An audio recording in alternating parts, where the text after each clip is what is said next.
Henry found life boring at the works. The men worked hard to make him better, but it seemed ages before he was ready. At last, however, when he had passed the test to make sure he was mended properly, men came to repaint him.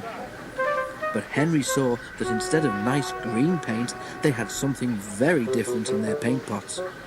"That's not right," protested Henry. "The Fat Controller wants me to be green with red stripes, not red all over like tomato sauce." The painters laughed. "You'd look very handsome, Henry," they said. "But don't worry, this paint is a special sort of undercoat.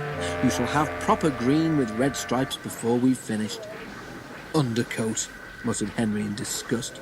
"Whatever would the other engines say if they saw me looking like this?"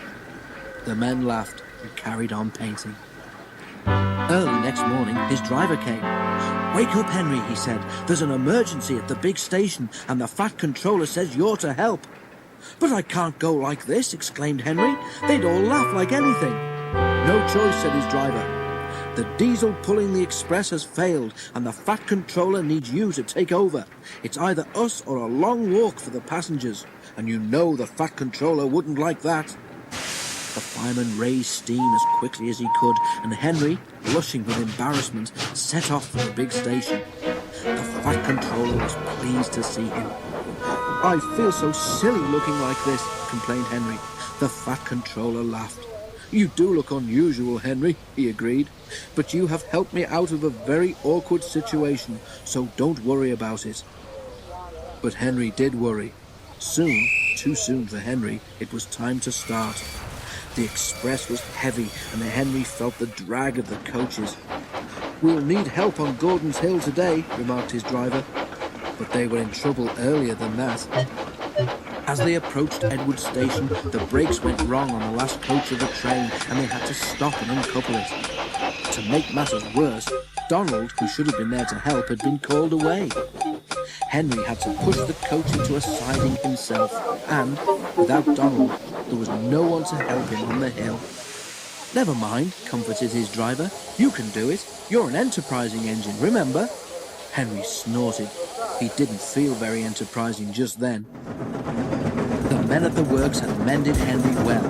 His driver gave him as good a start as he could. It was hard going, but now Henry felt fired with determination. "Let them laugh at my red paint," he snorted. "I'll show them." Slowly he struggled upwards. "I can do it! I can do it! I can do it!" he panted. "Oh dear, will the top never come?" Then, suddenly, there it was. "I've done it! I've done it! I've done it!" he puffed proudly. After that, it was much easier, and they reached the other railway quickly. The Fat Controller, who had been on the train, came to congratulate Henry. "Well done, Henry," he said. "I'm very proud of you. Perhaps all my engines should be painted red, but you have certainly earned your proper green with red stripes." Which, of course, is just what Henry got. And when he at last returned to the shed, there was a warm welcome for Henry the Green Engine.